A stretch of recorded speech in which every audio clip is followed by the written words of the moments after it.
It is the first adventure game by LucasArts to use 3D computer graphics overlaid on pre-rendered, static backgrounds. As with other LucasArts adventure games, the player must converse with other characters and examine, collect, and use objects correctly to solve puzzles in order to progress. Grim Fandango's world combines elements of the Aztec belief of afterlife with style aspects of film noir, including the Maltese Falcon on the waterfront and Casablanca, to create the land of the dead, through which recently departed souls, represented in the game as Calicar-like figures, must travel before they reach their final destination, the ninth underworld. The story follows travel agent Manuel Manny Calavera as he attempts to save Mercedes Mecca Colomar, a newly arrived but virtuous soul, during her long journey. The game received universal acclaim from critics, who praised its artistic design and overall game direction in particular.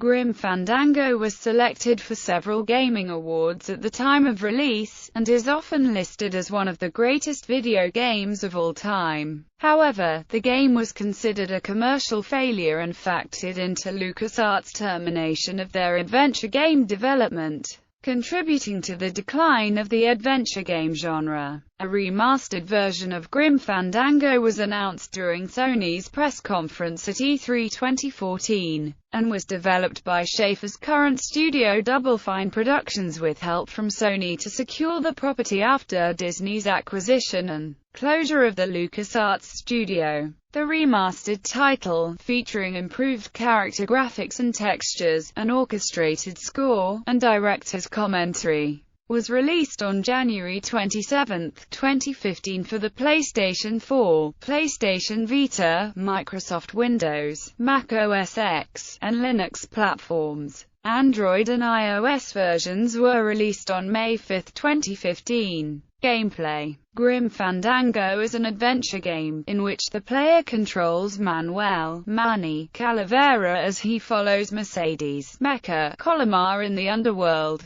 The game uses the Grime engine, pre-rendering static backgrounds from 3D models, while the main objects and characters are animated in 3D. The player controls Manny's movements and actions with a keyboard, a joystick, or a gamepad. Manny must collect objects that can be used with either other collectible objects, parts of the scenery, or with other people in the land of the dead in order to solve puzzles and progress in the game. The game lacks any type of HUD, unlike the earlier 2D LucasArts games. The player is informed of objects or persons of interest not by text floating on the screen where the player passes a cursor over them, but instead by the fact that Manny will turn his head towards that object or person as he walks by. The player reviews the inventory of items that Manny has collected by watching him pull each item in and out of his coat jacket. Manny can engage in dialogue with other characters through conversation trees to gain hints of what needs to be done to solve the puzzles or to progress the plot.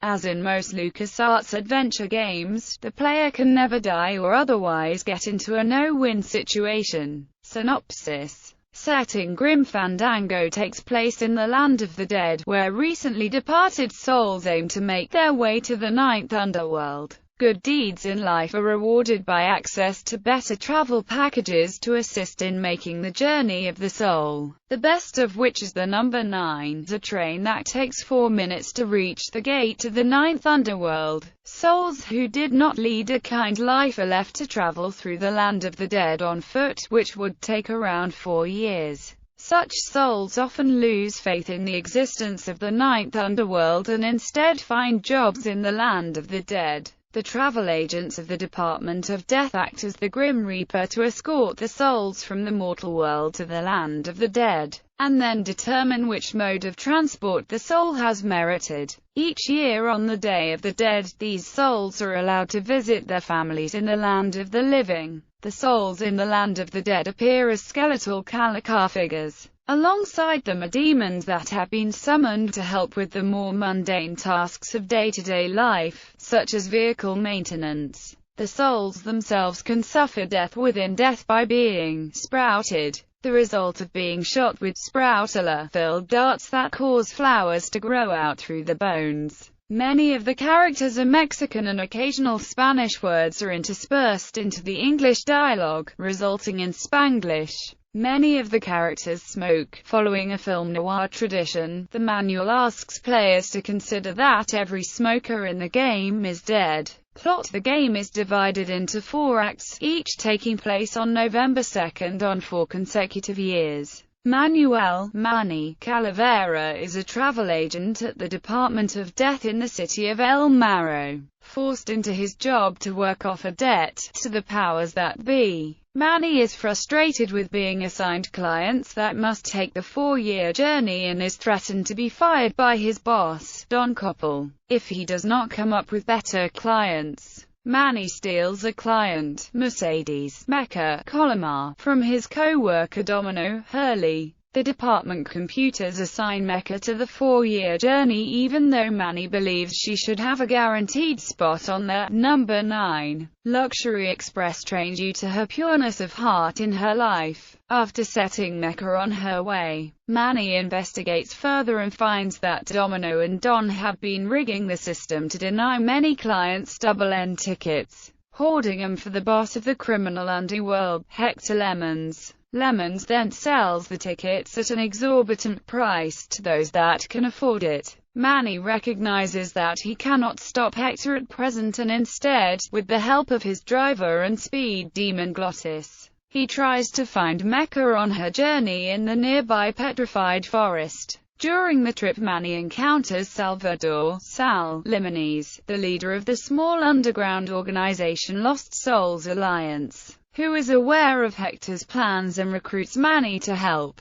Manny arrives at the small port city of Rubalcaba and finds that he has beaten Mecha there, and waits for her to show up. A year passes, and the city of Rubalcaba has grown. Manny now runs his own nightclub off a converted automat near the edge of the forest. Manny learns from Olivia Offrenda that Don has been sprouted for letting the scandal be known and that Mecha was recently seen with Domino leaving the port. Manny gives chase and a year later tracks them to a coral mining plant on the edge of the world. Domino has been holding Mecha there as a trap to lure Manny. All of Domino's clients who had their tickets stolen are also being held there and used as slave labor, both to make a profit with the coral mining and as a way to keep Hector's scandal quiet. Domino tries to convince Manny to take over his position in the plant, seeing as he has no alternative and can spend the rest of eternity with Mecha, but he refuses.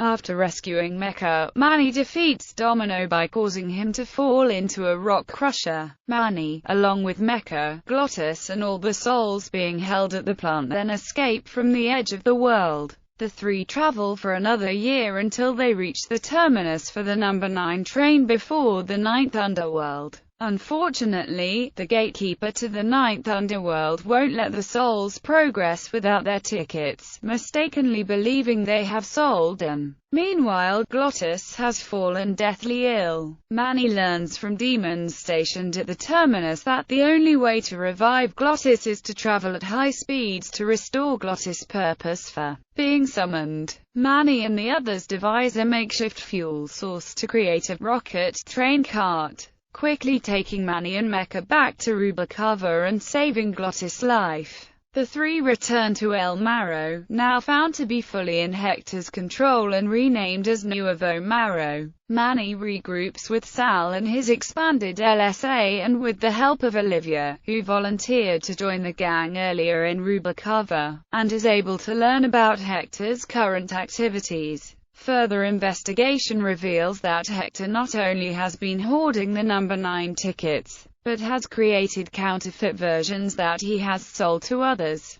Manny tries to confront Hector but is lured into another trap by Olivia, who has also captured Sal, and is taken to Hector's greenhouse to be sprouted. Manny is able to defeat Hector after Sal sacrifices himself to prevent Olivia from interfering. Manny and Mecha are able to find the real double-end tickets, including the one that Mecha should have received. Manny makes sure the rest of the tickets are given to their rightful owners. In turn, he is granted his own for his good deeds. Together, Manny and Mecha board the number 9 for their happy journey to the 9th underworld.